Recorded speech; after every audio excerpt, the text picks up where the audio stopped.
A $200 device on your wrist now captures more health data than a primary care doctor can gather in a decade of checkups. Almost nobody over the age of 50 realizes this shift has already happened. The wristband lacks clinical training and medical judgment. Its advantage is strictly one of scale, the ability to observe the body at a resolution that was impossible even 10 years ago. For adults over 50, ignoring this constant stream of evidence has become a significant and often dangerous health blind spot. We've long relied on the annual physical as our primary health window, but mathematically, that exam is a low-resolution snapshot of a single afternoon. A typical, thorough physical captures maybe 50 discrete data points, your blood pressure, your weight, and a handful of lab results from a single vial of blood. That leaves 364 days of silence. Creeping threats like blood pressure drift or metabolic changes don't wait for your scheduled appointment to appear. They happen in the gaps between these dots.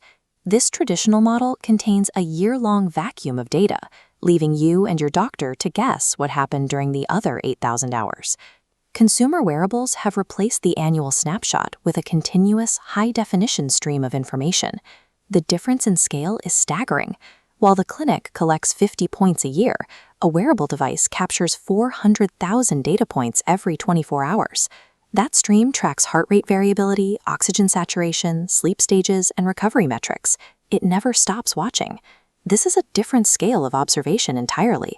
It provides a level of detail that no human doctor, regardless of their training, could ever capture in an office visit. But 400,000 points of daily data is unreadable to the human eye. Without a way to filter the noise, the information is useless. This is where the AI inside the device becomes the essential filter. It processes the raw data, looking for the signal in the noise. The software looks for drift. It compares your body today to your body 6 months ago. It notices when your resting heart rate or sleep quality begins a subtle downward slide long before you would feel it yourself. We see this in the detection of atrial fibrillation. Wearables now catch this heart rhythm problem in people over 50 more reliably than a standard office screening. Sleep apnea flags are another example. Devices often trigger a warning months earlier than a traditional overnight clinic study would, simply because they are watching every night.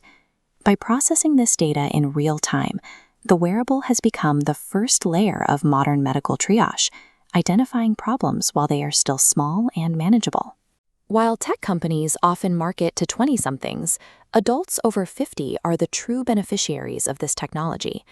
For those aging into higher risk for cardiac or metabolic issues, detecting a problem a year earlier directly adds healthy years to your life.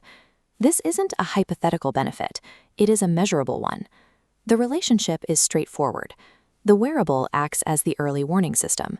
When it flags an outlier, you take that data to your doctor. The device starts the conversation. The doctor ends it with a diagnosis. The main reason older adults miss out on this protection isn't the cost of the watch. It is the intimidation of setting up the technology. That intimidation is a solvable problem. You can ask a conversational AI assistant to walk you through the setup, explain what the metrics mean, and tell you exactly how to read the charts in plain English. We have moved from a model of sporadic, annual guesses to a baseline of constant evidence. You can now know your body at a resolution that was science fiction a decade ago. Here is your assignment. If you don't have a wearable, decide today if the data is worth the investment.